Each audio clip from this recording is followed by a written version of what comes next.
Friends, जय हिंद, वंदे मातरम। Welcome back to our YouTube channel. Friends, आज अगर भारत की मार्केट को अगर आप देखते हैं, खासकर शेयर बाजार को, तो उसको आप कह सकते हैं कि ये बुल रन पर है। अगर आप शेयर मार्केट को समझते हो तो आपको दो शब्द बहुत कॉमन है, सुनने के लिए मिलते हैं, बुल एंड बियर्स। यानी कि बुल का मतलब है कि यहां पर जब शेयर उठते हुए चलते हैं, यानी कि इंक्रीज होता हुआ चलता है, उसमें सब बोलते हैं बुल, यानी कि महंगे होते जा रहे हैं दिन पे दिन। लेकिन जब वो शेयर का डाउनग्रेड होता है, यानी कि अवमूल्य उसका होना शुरू होता है, उसे बोलते हैं बियर शेयर्स। यानी कि आज अगर भारत की शेयर मार्केट को देखते हैं तो हम कह सकते हैं कि इनका जो है वो क्या हो चुका है, भारतीय बाजार यानी कि शेयर बाजार जो है उनका बुल रेस लगी हुई है। अब पूरी दुनिया से अगर आप कैपिटल फ्लो को देखेंगे और उसको एनालिसिस करेंगे तो एक बात आपको कॉमन दिखेगी, और वो ये है कि दुनिया भर से जो है भारत के शेयर बाजारों के अंदर पैसे को इन्वेस्ट किया जा रहा है। और दुनिया से निकाल करके भारत के अंदर पैसे को इन्वेस्ट क्यों किया जा रहा है, आज हम यही देखने वाले हैं। और दूसरा, अगर हम एक स्पेसिफिक सेक्टर को छोड़ दें, एक आईटी सेक्टर, कारण क्या है, अभी वो एआई की वजह से एक ट्रांजिशनल फेज से गुजर रहा है। ये ट्रांजिशनल फेज से जैसे ये पार निकलेगा, उसके बाद में ये सेक्टर यानी कि आईटी सर्विस सेक्टर जो है, अगर इसको छोड़ दिया जाए तो वाकई जो है वो बुल रन जो है भारत का जो शेयर मार्केट है वो कर रहा है। इसका मतलब ये है कि अगर आज आप इन सभी सेक्टर्स में जो मैं आपको बताने वाला हूं, अगर आज इनके शेयर्स आप परचेज करते हैं, लॉन्ग टर्म में अगर आप देखेंगे तो आप यहां से जो है मिलीनियर्स बनकर के जरूर निकल सकते हैं, यानी कि आपको घाटा नहीं होगा। और जो दो सेक्टर, एक सेक्टर है वो मैंने आपको बता दिया, या दो सेक्टर है वो है किसका, सर्विस सेक्टर, यानी कि इंफॉर्मेशन टेक्नोलॉजी सर्विस सेक्टर, कारण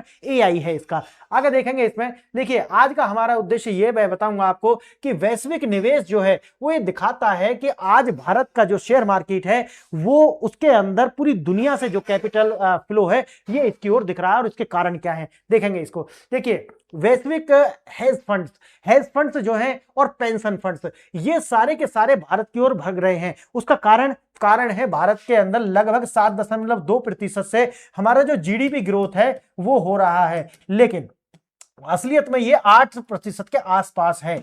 अब सोचिए, भारत की जो जीडीपी है वो ग्रोथ करेगी। दूसरा भारत के अंदर क्या है, पॉलिटिकल स्टेबिलिटी है। पॉलिटिकल स्टेबिलिटी जो है ये आने वाले समय में भी आपको दिखेगा। साथ ही साथ भारत के अंदर एक स्वतंत्र जुडिशरी है, ये भी भारत के लिए पॉजिटिव है। और चौथी बात, पूरी दुनिया में अगर आप देखा जाए, पूरी दुनिया जो है वो महामंदी से गुजरेगी, लेकिन भारत के अंदर जो है उनका जो पैसा है वो हो सकता है कि डबल ट्रिपल भी हो। कारण क्या है, कारण यह है कि भारत के अंदर जिस तरीका से ग्रो होने वाला है, क्यों होने वाला है, क्योंकि आप जानते हैं कि भारत के पास में जो लेबर फोर्स है वो क्या है, एकदम यूथ है। उसका एवरेज एज कितना है, 28 वर्ष है, यानी कि 28 वर्ष उसका क्या है, एवरेज एज है। इसका मतलब यह है कि आने वाले जो सदी है वो भारत की सदी है। और आज अगर भारत के अंदर जो भी कंपनीज पैसा लगा रही हैं, वो वैश्विक हेज फंड्स हो या पेंशन फंड्स, जो कि लंबे समय के लिए लगते हैं, 20 से 25 साल के लिए लगते हैं, आप जानते होंगे इसको, तो ये इतना लंबा अगर इन्वेस्ट करेंगे तो आप सोचिए कि ये यहां से कुछ लेकर के निकलेंगे और ये भारत की ओर फ्लो होने का कारण। देखिए, एनएसई के साथ डायरेक्ट ग्लोबल कनेक्टिविटी हो चुकी है। ट्रेडिंग टेक्नोलॉजीज ने वैश्विक हेज फंड्स और पेंशन फंड्स को जो है सीधे एनएसई ठीक है, नेशनल स्टॉक एक्सचेंज के अंदर जो है वो इन्वेस्ट किया है। ये सारी की सारी जो मनी भारत के अंदर इन्वेस्ट हो रही है ये हॉट मनी नहीं है। हॉट मनी समझते हैं ना, यानी कि जो कि कुछ समय के लिए इन्वेस्ट की जाती है और लाभ कमा करके दोबारा से अपने मूल देश यानी कि कैपिटल अकाउंट के अंदर एक तरीका से।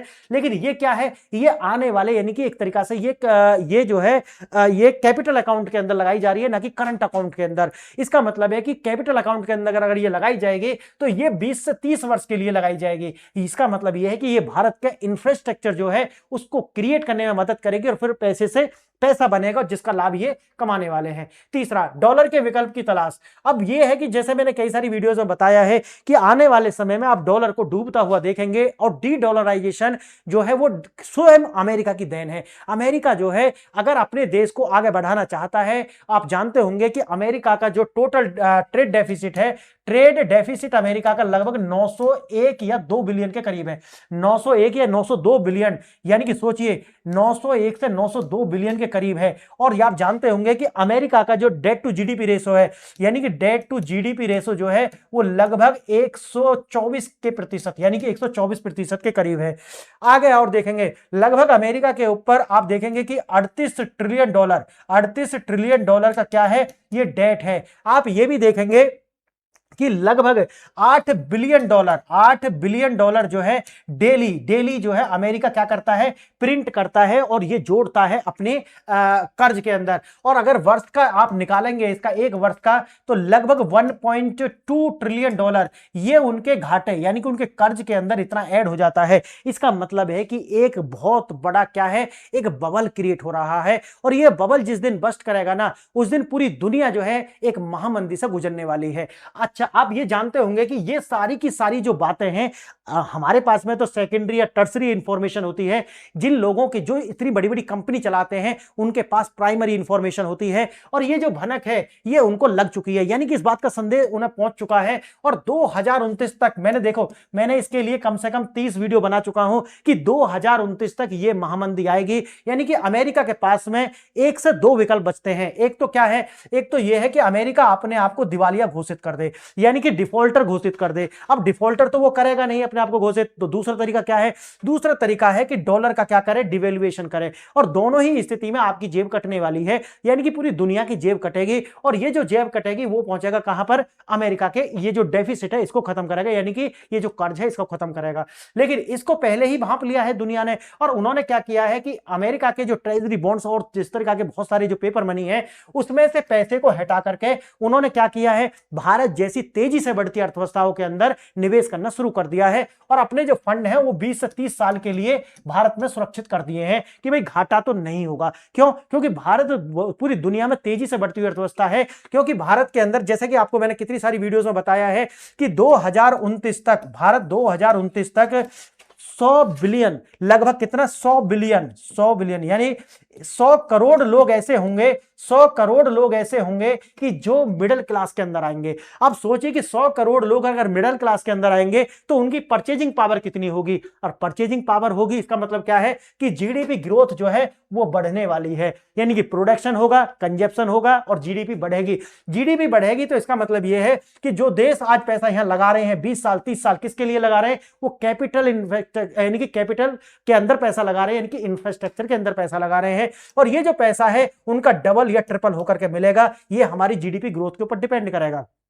देखिए आने वाले समय में मैंने कितनी बार आपको ये बात पहले भी बताई है कि आने वाले 9 वर्ष के अंदर भारत लगभग 15 ट्रिलियन डॉलर की इकोनॉमी बनने वाला है। और आप जानते होंगे कि 2047 तक भारत जो है एक विकसित राष्ट्र बनाने के लिए हमारी सरकार का संकल्प है। और 2047 तक भारत जो है लगभग 30 ट्रिलियन डॉलर की जो इकोनॉमी है वो होने वाला है। आप सोचिए कि हमारी इकोनॉमी आज जो टोटल जीडीपी जो है लगभग 4.5 ट्रिलियन डॉलर के आसपास है। अगर 30 ट्रिलियन होती है तो लगभग सीधा है 6 गुने का जंप है।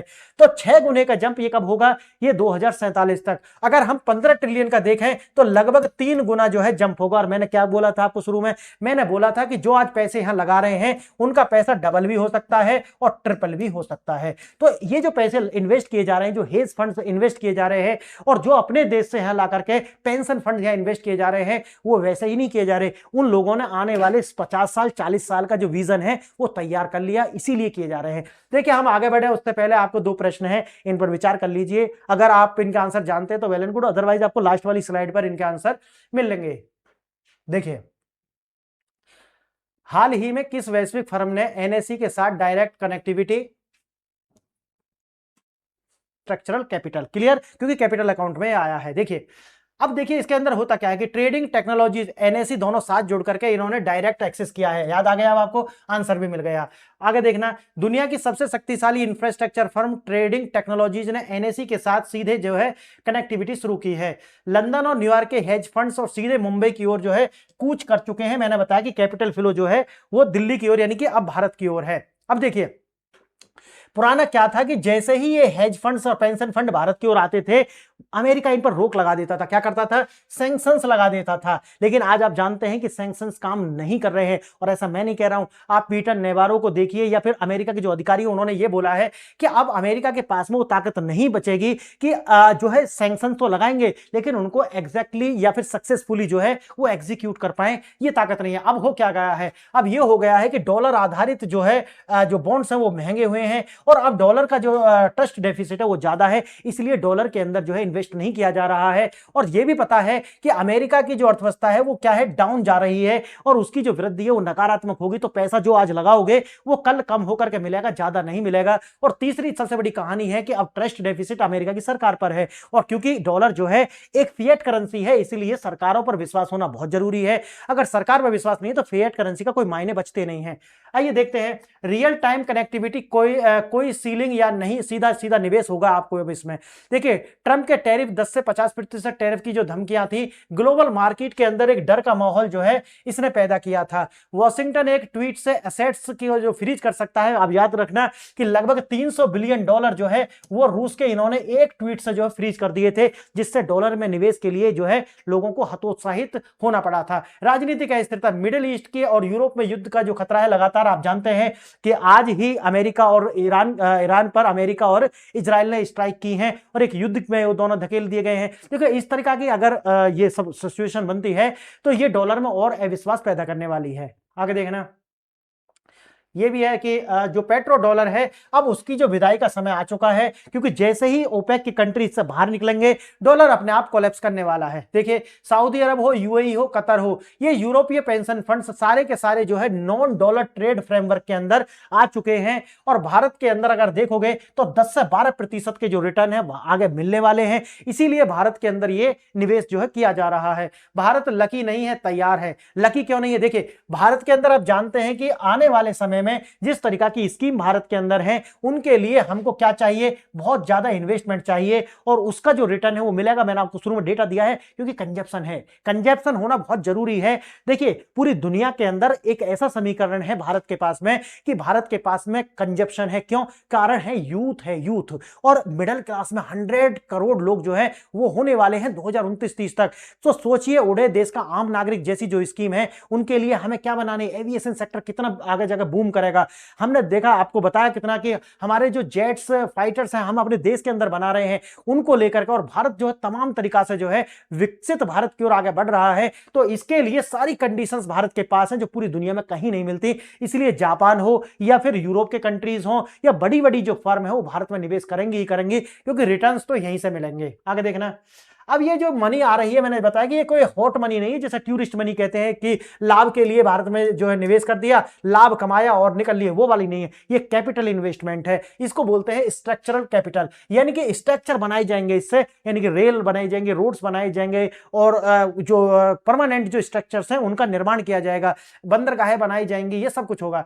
जैसे मैंने बताया कि हॉट मनी वो होती है जो सिर्फ पैसे के लिए आते हैं, स्पेकुलेशन लगाते हैं कि इतना प्रॉफिट हो जाएगा, पैसा लगाया, लाभ कमाया और लेकर के चले गए। लेकिन ये जो आ रहा है ये 2047 के विजन को लेकर के आया, जो मैंने शुरू में बताया है। देखिए, इतिहास खुद को दोहरा रहा है। ग्लोबल फंड एक देश में 20 से 30 साल जो है रुक सकते हैं, और वो है भारत। जैसे मैंने बताया कि पहला फेज शुरू हुआ था जहां 70-80 के दशक में साउथ कोरिया, इन सब के अंदर ये जो फंड था, ये कैपिटल फ्लो था, इनकी ओर था। लेकिन अगर सेकंड फेज देखो आप, तो 2000 से लेकर के 2025 के बीच में ये सारा का सारा जो कैपिटल फ्लो है वो चाइना की ओर दिखा। लेकिन जैसा कि मैंने बताया 2025 से 47 के बीच ये भारत की ओर फ्लो करेगा, और इससे भारत, मैंने क्या बताया शुरू में कि 2047 तक लगभग 30 ट्रिलियन की इकोनॉमी भारत बनेगा। इसका मतलब है कि लगभग 6 गुना मुनाफा जो है ये कमाने का इनको मौका है। अब देखिए, ये है सेक्टर का आउटलुक। अगर हम देखते हैं तो जो हमारे यहां पे क्या है, बुलिश, यानी कि बुल कर रहा है, यानी कि आगे बढ़ रहा है, असेट्स क्रिएट हो रही हैं। आईटी सेक्टर जो है वो थोड़ा सा इसमें समस्या है, ये एआई की वजह से समस्या आई हुई है। लेकिन मैंने बताया कि एक ट्रांजिशनल फेज है, ये गुजरने के बाद में आईटी सेक्टर फिर आगे जाएगा। इस पर कार्य लगातार जारी है, लेकिन ज्यादा समय इसके लिए नहीं है। आगे देखना, ग्लोबल जो कोश जो है वो मचा हुआ है, और इसका फायदा जो है वो भारत उठाने वाला है, और चीन में पैसा जा नहीं सकता। कारण क्या है? एक तो ये है कि अब चाइना का भी अगर आप देखोगे तो जो फोर्स, जो उनका लेबर फोर्स है उसका एवरेज एज लगभग 39 या 40 के अप्रोक्सीमेट है। और चाइना में वैसे भी मैंने बताया कि जीडीपी 5% से नहीं बढ़ रही है। कितनी सारी वीडियो में बता चुका हूं, -2% की ग्रोथ है। और ये जो है अपना पैसा कोई लगा करके नहीं डुबाएगा, क्योंकि जो उनका रियल एस्टेट था, रियल एस्टेट के अंदर आप देखोगे गूगल करके भी, तो 30% की हिस्सेदारी उनकी जीडीपी में रियल एस्टेट की थी, और रियल एस्टेट डूब चुका है। लगभग 33% का जो है इसके अंदर क्या है, गिराव है, यानी कि कि इसके अंदर 33% की जो है तेजी से गिरावट आई है। तो अब जो है वहां पर एक कोई खरीद नहीं रहा है। इसके बाद आता है, मैंने जैसा कि बताया कि भारत ग्रोथ करेगा, और इन्वेस्टर्स जो होते हैं अपने पैसे को इन्वेस्ट इसलिए करते हैं ताकि वो मुनाफा का दुगना तिगना या 4 गुना कर सकें। तो उसके लिए भारत है। भारत ही एकमात्र विकल्प बचता है कि ये सारी की सारी कंडीशन जो शुरू में बताई और जो मैंने आप बताई, दोनों को जोड़ करके देखेंगे समझ आएगा। देखिए, स्टॉक मार्केट में बड़ी तेजी आने वाली है, और जैसे मैंने बताया कि इंफ्रास्ट्रक्चर स्टॉक्स जो होते हैं, अगर आप उनमें पैसे लगाते हैं तो आपका जो है पवारा होने वाला है, मजे आ जाएंगे आपके, तो वहां तो आपका पैसा नहीं डूबेगा। दूसरा है, यदि ईरान इजराइल युद्ध जो भी अभी मैं बता रहा हूं आपको भड़कता है, तो इसके अंदर फ्लो ऑफ द मनी जो है वो भारत की ओर और बढ़ने वाला है, और इसमें जो निवेशक हैं वो भारत की ओर आएंगे ही आएंगे। और अगर आपने पैसा लगाया है किसमें, इंफ्रास्ट्रक्चर या कैपिटल जो स्टॉक्स होते हैं वहां पर, इंफ्रास्ट्रक्चर जो स्टॉक्स हैं वहां पर, तो आपका जो है पवारे होने वाले हैं, घाटा नहीं आएगा। देखिए, दोनों प्रश्न जो थे मैंने आपको बताया, पहले प्रश्न का विकल्प भी जो है वो सही है, यानी कि ट्रेडिंग टेक्नोलॉजीज जो है एनएसई के साथ डायरेक्ट जो है ग्लोबल कनेक्टिविटी स्थापित की है। और दूसरा जो विकल्प है, जो दूसरा प्रश्न है, उसका विकल्प सी सही है। 2020-25 वर्षों यानी कि 20 से 25 वर्षों के लिए जो ये लॉन्ग टर्म पोजिशनिंग जो है वो लेने वाला है, और ये जो पैसा है ये स्ट्रक्चरल जो है यानी कि इंफ्रास्ट्रक्चर क्रिएट करेगा भारत के अंदर, इसको लेकर के है। तो फ्रेंड्स, अगर आपको लेक्चर अच्छा लगा है तो मेरे चैनल को लाइक शेयर एंड सब्सक्राइब कीजिए। टेलीग्राम चैनल को ज्वाइन कर लीजिए, क्योंकि जितनी भी पीडीएफ और वीडियो है आपको उनके लिंक वहां मिल जाएंगे, आराम से आप अपने नोट्स वगैरह बनाइए। तीसरा है, कनेक्टिविटी करने के लिए आप मेरे व्हाट्सएप से जुड़िए, कम्युनिटी से। और लास्ट नॉट द लिस्ट, आपको मेरी ऐप अगर डाउनलोड करनी है PRS ऑफिशियल, तो आप जो है iOS और एंड्रॉइड दोनों से जाकर के डाउनलोड करें। यहाँ पर बहुत ज़्यादा जो है आपको बहुत सस्ता कंटेंट मिल जाएगा यूपीएससी के लिए, या फिर जो भी आप तैयारी कर रहे हैं उसके लिए। तो आपने वीडियो देखी, इसके लिए धन्यवाद।